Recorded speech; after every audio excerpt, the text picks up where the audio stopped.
Ce sont les architectes de la nature, les paysagistes ont pris en main l'embellissement des villes. Membre du CAUE, Julie Lestage sera notre invitée.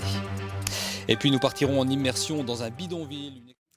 Plus belle la ville, le CAUE, Conseil d'architecture, d'urbanisme et de l'environnement de Côte-d'Or, invitait hier 120 élus à une visite des espaces publics, des espaces mis en valeur par des paysagistes. Ici un jardin à Talent, un écoquartier à Longwy, ailleurs encore un parc à Day.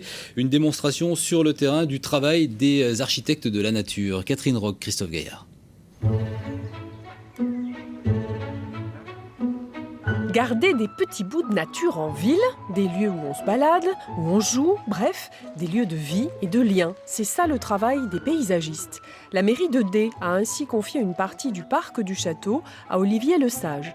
Sur près d'1 hectare, il a gardé une partie boisée en couronne. Il y a ajouté une partie jardin avec des végétaux en terrasse et une grande pelouse.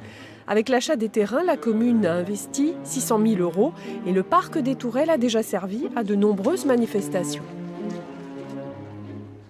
On ne travaille pas forcément que dans des cadres de parc, parfois en plein milieu urbain, parfois des milieux urbains où il y a de la pression et de la dégradation.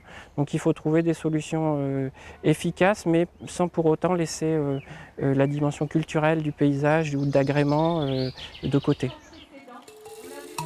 À Longwy, c'est un espace urbain que Pascale Jacotot a réinventé.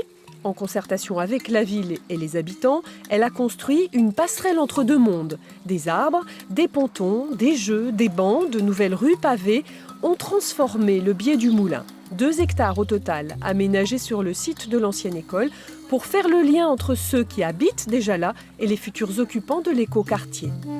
Ça, c'est un pari qu'a fait la ville de Longwy et je pense que c'est un pari salutaire. C'est ce qu'on appelait avant les préverdissements ou pré-paysager les sites avant d'accueillir les bâtis. Et de fait, on vient dans déjà des lieux constitués et donc l'apport du paysagiste dans l'urbain maintenant fait son chemin. Alors je ne dis pas que tout le monde y est acquis, mais on a énormément progressé. Cette profession est toute récente, une 40aine d'années à peine, mais les collectivités sont de plus en plus nombreuses à faire appel à elle.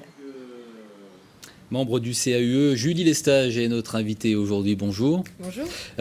D'abord, pour présenter un peu le CAUE, dites-nous à quoi ça sert finalement. Donc les CAUE, les conseils d'architecture, d'urbanisme et de l'environnement, sont des associations dont le but est de promouvoir la qualité de l'architecture, de l'urbanisme et de l'environnement.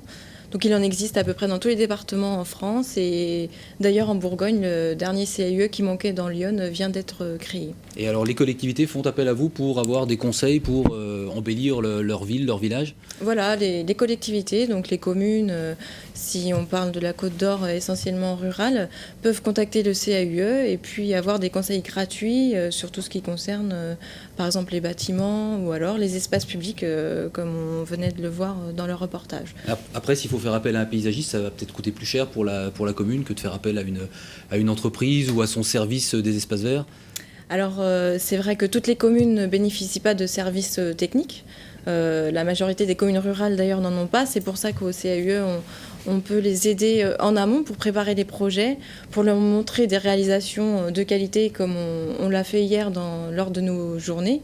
Et puis l'avantage de faire venir un paysagiste en amont et de concevoir un projet adapté au site et justement de prévoir à terme quels vont être les frais de gestion et de limiter ces frais en choisissant par exemple des matériaux adaptés qui vont être pérennes ou des végétaux qui demanderont... Oui, justement, ces réalisations, ces projets, elles ont complètement intégré aujourd'hui la notion de développement durable. Là, on ne peut plus passer à côté. Voilà, exactement. Donc, par exemple, pour la palette de végétaux, on privilégie des végétaux qui demanderont peu d'arrosage. Sur les matériaux, évidemment, pour les bois, par exemple, on choisit des bois durables qui ne sont pas traités. Donc, évidemment, toutes ces notions un peu d'écologie, de développement durable, qu'on entend beaucoup aujourd'hui parler, sont prises en compte dans les projets. Un espace public de qualité, c'est quoi aujourd'hui ? Quelle définition vous en donneriez ? Moi, je pense que c'est surtout un espace simple, c'est-à-dire qu'on évite d'en faire trop. Souvent, peut-être, on aménage, entre guillemets, des espaces publics, on met beaucoup de mobilier, beaucoup de signalétique, finalement ça brouille un peu les pistes, on n'y voit plus grand chose, donc planter un arbre sur une place enherbée par exemple, ça peut être tout à fait quelque chose qui valorise le village et les bâtiments autour. Alors il y avait une seule visite prévue à l'origine, finalement il y en aura 3, 180 personnes, beaucoup d'élus vont y assister. Ça veut dire qu'on est de plus en plus sensible à l'idée qu'on ne va plus faire n'importe quoi, n'importe où. Voilà, oui, c'est vrai que c'est une préoccupation aujourd'hui qui commence à gagner un petit peu du terrain. Valoriser nos villages, c'est valoriser aussi les espaces publics et puis donc les élus sont conscients de cette occasion-là de mettre en valeur leur patrimoine aussi.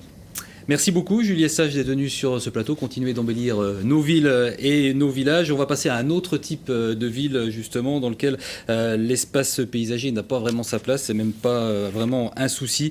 L'habitat précaire qui pousse au pied de certaines grandes villes du monde, les bidonvilles sont aujourd'hui l'abri de fortune de 30% de la population urbaine du monde.